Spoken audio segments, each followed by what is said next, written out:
उसे ना ही सेब पसंद है और ना ही केला। रीमा न ही टीवी देखती है और ना ही गाने सुनती है। वे ना ही खेलते हैं और ना ही पढ़ते हैं। तो गाइज ये वाली जो सेंटेंसेस हैं इसमें हम बोल रहे हैं कि जो सब्जेक्ट है उसे ना ये करना पसंद है और ना ये करना, यानी कि वो ये भी नहीं करता और वो भी नहीं करता। तो गाइज ऐसे सेंटेंसेस हम अपने डेली लाइफ में बहुत ज़्यादा यूज़ करते हैं और हिंदी में बहुत आसानी से बोल भी लेते हैं, लेकिन इंग्लिश में कैसे बोलनी है यही हम आज के इस वीडियो लेसन में जानने वाले हैं। गाइज आगे बढ़ने से पहले कुछ और सेंटेंसेस है, चलिए उसे भी देख लेते हैं।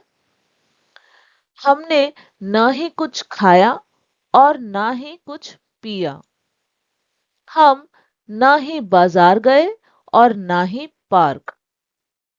मोहन ने ना ही टीवी देखा और ना ही पढ़ाई की। तो गाइज ये वाली जो तीन सेंटेंसेस है इसमें हम पास्ट की बात कर रहे हैं कि पास्ट में जो सब्जेक्ट है उसने ये एक्शन भी नहीं किया और ये वाला एक्शन भी नहीं किया है। ऊपर वाली जो तीन सेंटेंसेस है इसमें हमने प्रेजेंट सिचुएशन की बात की है, जैसे कि रीमा ना ही टीवी देखती है और ना ही गाने सुनती है। ठीक है, तो यहाँ हम प्रेजेंट की बात कर रहे हैं, लेकिन ये जो तीन सेंटेंसेस है इसमें हम पास्ट की बात कर रहे हैं कि पास्ट में सब्जेक्ट ने ना ही ये वाला एक्शन किया और ना ही ये वाला एक्शन किया। तो गाइस सबसे पहले चलिए देख लेते हैं ऊपर की जो तीन सेंटेंसेस है जिसमें हमने प्रेजेंट सिचुएशन को दर्शाया है, इसे कैसे इंग्लिश में बोलेंगे, कौन सा स्ट्रक्चर इसके लिए फॉलो करेंगे। तो गाइस ऐसे सेंटेंसेस को इंग्लिश में बनाने के लिए हम दो सेंटेंस स्ट्रक्चर को फॉलो करते हैं। अगर हमारा जो सेंटेंस है उसमें सिर्फ एक ही एक्शन है और दो ऑब्जेक्ट की बात करी गई है तब हम ये वाला स्ट्रक्चर फॉलो करेंगे। Subject plus neither plus verb का फर्स्ट फॉर्म या fifth form plus object plus nor plus object. तो गाइस वर्ब का फर्स्ट फॉर्म तब यूज करना है जब हमारा जो सब्जेक्ट है वो आई यू वी दे या कोई भी प्लूरल सब्जेक्ट होगा तब, और फिफ्थ फॉर्म वर्ब का हम तब यूज करेंगे जब हमारा सब्जेक्ट ही शी इट या फिर कोई भी सिंगुलर सब्जेक्ट होगा तब, यानी कर्ता जब सिंगुलर रहेगा हमें वर्ब का फिफ्थ फॉर्म यूज करनी है। और गाइज यहाँ पे देखिए हमने दो ऑब्जेक्ट को यूज किया है, तो ऐसा क्यों, इससे हम सेंटेंस के एग्जांपल्स में समझेंगे तो ज्यादा बेहतर रहेगा। गाइज एक और जो सेंटेंस स्ट्रक्चर हम फॉलो करते हैं ऐसे वाले सेंटेंसेस को इंग्लिश में बनाने के लिए वो ये रहा। Subject plus neither plus verb का फर्स्ट फॉर्म या वर्ब का fifth form plus object plus nor plus verb का फर्स्ट फॉर्म या फिफ्थ फॉर्म प्लस ऑब्जेक्ट। जब हम बात दो एक्शन की कर रहे हैं तब हमें ये वाली स्ट्रक्चर फॉलो करनी है, और अगर हम बात सिर्फ एक ही एक्शन की कर रहे हैं तब हमें ऊपर वाला स्ट्रक्चर फॉलो करना है। गाइस क्लैरिटी के लिए, बेटर अंडरस्टैंडिंग के लिए चलिए एग्जांपल्स में समझ लेते हैं।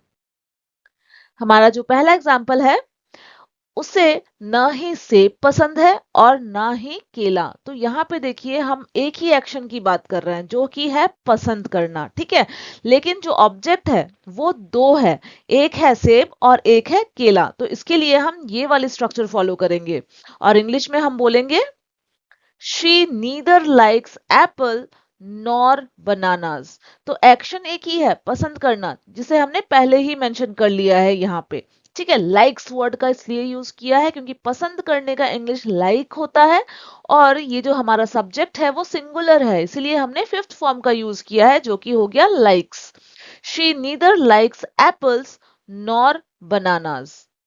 नेक्स्ट एग्जांपल देखिए, रीमा ना ही टीवी देखती है और ना ही गाने सुनती है। तो यहाँ गाइस देखिए हमने दो एक्शन की बात करी है, एक है देखना और एक है सुनना।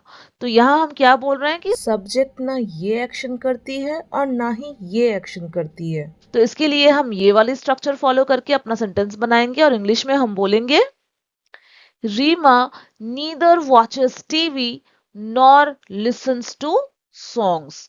देखिए यहाँ पे जो सब्जेक्ट है वो रीमा है, ठीक है, रीमा ये दोनों एक्शंस नहीं करती है, हम ये बोल रहे हैं। फिर पहला वाला जो ना ही हम बोल रहे हैं इसके लिए हम नीदर का यूज करते हैं। जो हमारा पहला एक्शन है वो क्या है, देखना है ना, तो उसके लिए वॉचेस यूज करना है क्योंकि रीमा अगेन एक सिंगुलर सब्जेक्ट है, इसलिए फिफ्थ फॉर्म में हमने लिखना है अपने एक्शन वर्ड को, तो हो गया वॉचेस।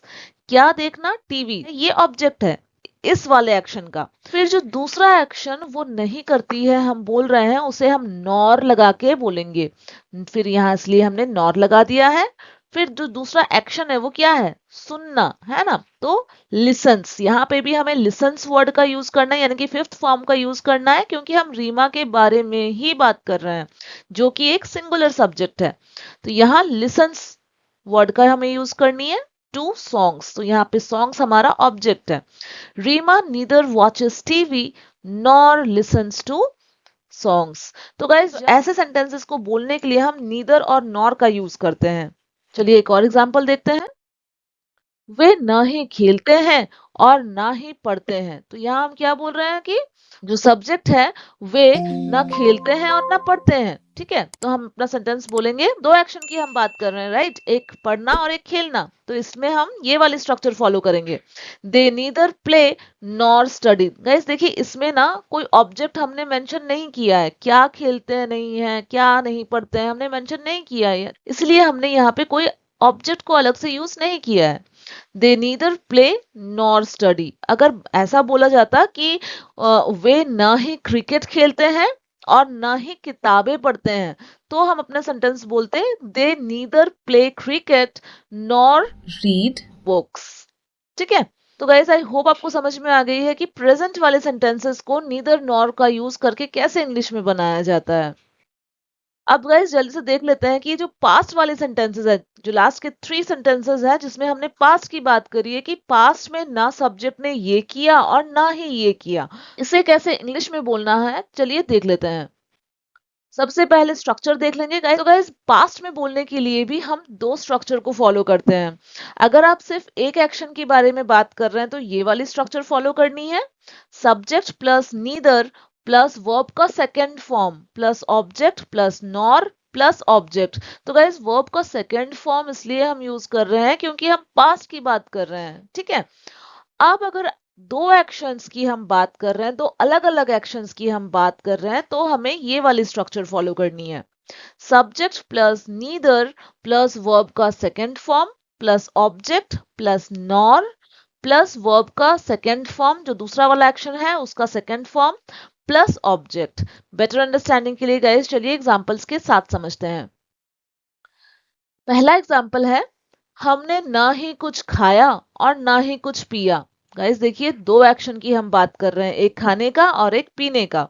तो पास्ट की बात कर रहे हैं, है ना? पास्ट में हमने इन दोनों एक्शन को नहीं किया, हम ये बोल रहे हैं, तो हमें इसलिए सेकंड फॉर्म का यूज करना है जो हमारा मेन वर्ब है उसका। तो इंग्लिश में हम बोलेंगे we neither ate anything nor drank anything. ठीक है, यहाँ सब्जेक्ट कौन है? हम, है ना? हम, तो वी नीदर एट एनीथिंग, कुछ नहीं खाया ना, इसलिए एनीथिंग का यूज कर रहे हैं। फिर नॉर, ये जो ना ही है इसके लिए हम नॉर लगाते हैं। पीने की बात कर रहे हैं इसलिए ड्रैंक। ठीक है, पीने का इंग्लिश ड्रिंक होता है, सेकेंड फॉर्म ड्रैंक। एनीथिंग, कुछ की बात कर रहे हैं ना, इसलिए anything. We neither ate anything nor drank anything. Next example, हम ना ही बाजार गए और ना ही पार्क गए। तो यहाँ देखिए गाइस, एक ही एक्शन की बात हो रही है जो कि है जाने का, है ना? और ऑब्जेक्ट कितने हैं? दो हैं, एक बाजार और एक है पार्क। ठीक है, तो ये वाली स्ट्रक्चर हमें फॉलो करके सेंटेंस बनानी है। तो इंग्लिश में हम बोलेंगे we neither went to the market nor to the park. Action एक ही है, ठीक है, जाने का, इसलिए हमने सिर्फ एक ही बार यूज किया है सेकेंड फॉर्म में। और ऑब्जेक्ट दो है, एक है मार्केट और एक है park. We neither went to the market not to the park. एक और एग्जाम्पल गाइस देख लेते हैं। मोहन ने न ही टीवी देखा और न ही पढ़ाई की। ठीक है, तो देखिए यहाँ पे कितने एक्शंस हैं? दो एक्शंस हैं, एक टीवी देखना, ठीक है, देखना एक एक्शन, और एक पढ़ाई करना एक्शन। तो इंग्लिश में हम बोलेंगे Mohan neither watched TV nor studied. तो गाइज आई होप आपको समझ में आ रही है कि ऐसे वाले सेंटेंसेस को कैसे इंग्लिश में बनाई जाती है, प्रेजेंट में भी और पास्ट में भी। और गाइज ये जो दो सेंटेंसेस आपको स्क्रीन पर दिख रही है, उसे ना चाय पसंद है और ना ही कॉफी। उन्होंने ना ही फिल्म देखी और ना ही मैच। इन दोनों सेंटेंसेस की इंग्लिश आप जल्दी से कमेंट बॉक्स में गाइस बनाइए और साथ ही मुझे बताइए आज की ये वीडियो आपके लिए हेल्पफुल रही है या नहीं। गाइस अगर थोड़ी सी भी हेल्पफुल रही है ना ये वीडियो आपके लिए, तो इसे एक लाइक करना बिल्कुल नहीं भूलिएगा। चैनल पे नए हैं तो सब्सक्राइब भी कर लीजिएगा, अपने दोस्तों के साथ शेयर भी कीजिएगा। Thank you so much friends for watching, bye.